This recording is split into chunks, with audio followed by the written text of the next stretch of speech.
नवदुर्गा महोत्सवानिमित्त गोरेगाव पोलीस ठाण्यात शांतता बैठक संपन्न। सेनगाव तालुक्यातील गोरेगाव येथे दुर्गा महोत्सव निमित्त शांतता बैठकीचं आयोजन करण्यात आलं। यावेळी गोरेगाव पोलीस ठाणे हद्दीतील नवदुर्गा महोत्सव समितीचे सदस्य आणि पोलीस पाटील हजर होते। येणाऱ्या सण उत्सवांमध्ये शांतता आणि सुव्यवस्था अबाधित राहावी यासाठी येथील ठाणेदार विनोद झळके यांनी या बैठकीचे आयोजन केले। त्यावेळेस त्यांनी असे सांगितले की गोरेगाव पोलीस ठाणे हद्दीत कायदा सुव्यवस्था अबाधित राहण्यासाठी माननीय पोलीस अधीक्षक साहेबांनी आम्हाला 30 होमगार्ड, 30 पोलीस अंमलदार, 3 अधिकारी दिले आहेत। या दुर्गा महोत्सवाच्या काळात सामाजिक तेढ निर्माण करणाऱ्या घटकाला आम्ही प्रतिबंधित करणार असून वेळप्रसंगी हद्दपारही करणार आहोत। या उत्सवानिमित्त कोणी डीजे लावू नये, नवदुर्गा महोत्सवामध्ये कोणत्याही प्रकारची बाधा येऊ नये आणि म्हणूनच आम्ही अवैध दारू विक्रेत्यांना नोटिसा बजावलेल्या असून या महोत्सवामध्ये गरबा दांडिया हा खेळ मोठ्या प्रमाणात आयोजित करण्यात येत आहे।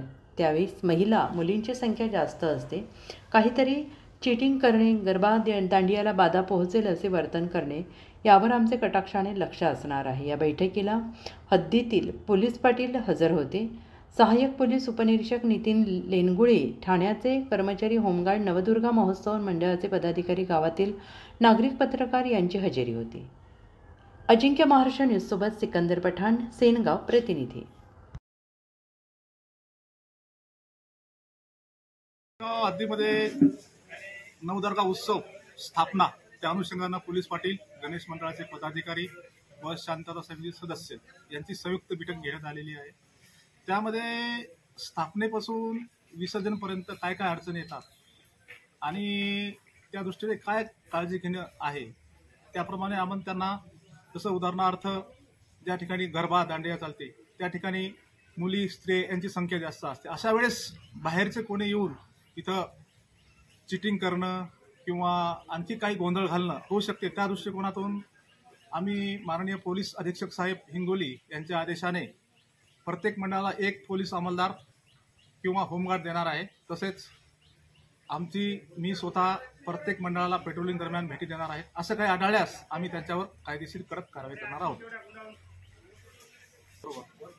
या सण उत्सवामध्ये काही बाधा येऊ नये म्हणून आम्ही जे काही दारू विक्रेता आहेत त्यांना आम्ही कलम 163 म्हणजे जुनी कलम 144 प्रमाणे त्यांना दारू विकू नये म्हणून आपल्या सेनगाव तालुका किंवा हिंगोली जिल्ह्यामधून जवळपास 20 दारू विक्रेते यांना आम्ही हद्दपार करण्यासाठी नोटीस पाठवलेली आहे आणि ती नोटीस निघणार आहे आणि त्यांना आम्ही आपल्या जिल्ह्यामधून कमीत कमी 4 ते 5 दिवस शेवटचे मिरवणुकीचे त्याला आम्ही हद्दपार करणार आहोत। तसेच जे कोणी अवैध दारू विकत असेल तर आम्हाला कल्पना द्या, आम्ही तात्काळ त्याच्यावर आम्ही कारवाई करू आणि त्याच्यावर प्रतिबंधक करू। त्या निमित्तानं सध्या माननीय साहेबांनी तात्पुरता 30 होमगार्ड पुरुष दिलेले आहेत, त्याबरोबर आमचे पोलीस स्टेशनचे 30 अंमलदार, 3 अधिकारी असा आमचा पूर्ण स्टाफ बंदोबस्तासाठी सज्ज आहे।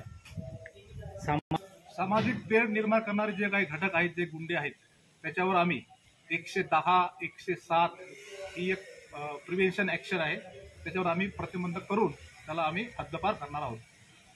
कायदा व सुव्यवस्था राखण्याच्या दृष्टिकोनात आम्ही पूर्णपणे बंदोबस्त व प्रतिबंधक याच्याने पूर्ण सज्ज आहोत।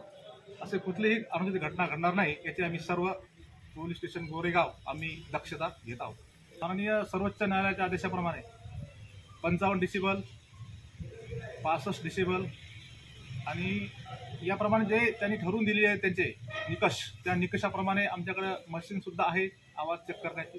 ते जर आवाजाचं उल्लंघन होत असेल तर आम्ही त्याच्यावर निश्चितच कायदेशीर कारवाई करणार आहोत। तसंच डीजेवर बंदी आहे।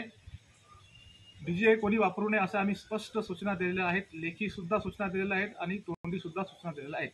त्या दृष्टिकोनातून आम्ही वारंवार गणेश मंडळाला भेटी देऊन डीजे वापरू नये याबद्दल आम्ही त्याला कल्पना देणार आहे। तसेच जे काही डीजे आहेत आपल्या आसपास हद्दीमध्ये त्यांना सुद्धा आम्ही नोटीस दिलेली आहे की तुम्ही डीजे वापरू नका, डीजे लावू नका। आमच्या ते पुरस्कार अजून काही जाहीर झालेले नाहीत, पण ते आता वरिष्ठांची चर्चा करून काही असेल तर मी ते आपलं सामाजिक माध्यमातून किंवा आपल्या माध्यमातून ते प्रसिद्ध करणार आहोत।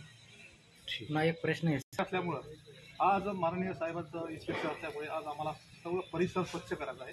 त्यामुळं आज जे काही आम्ही बोलवले साध्या कपड्यामध्ये ते वर्किंग करण्यासाठी बोलवलेलं आहे।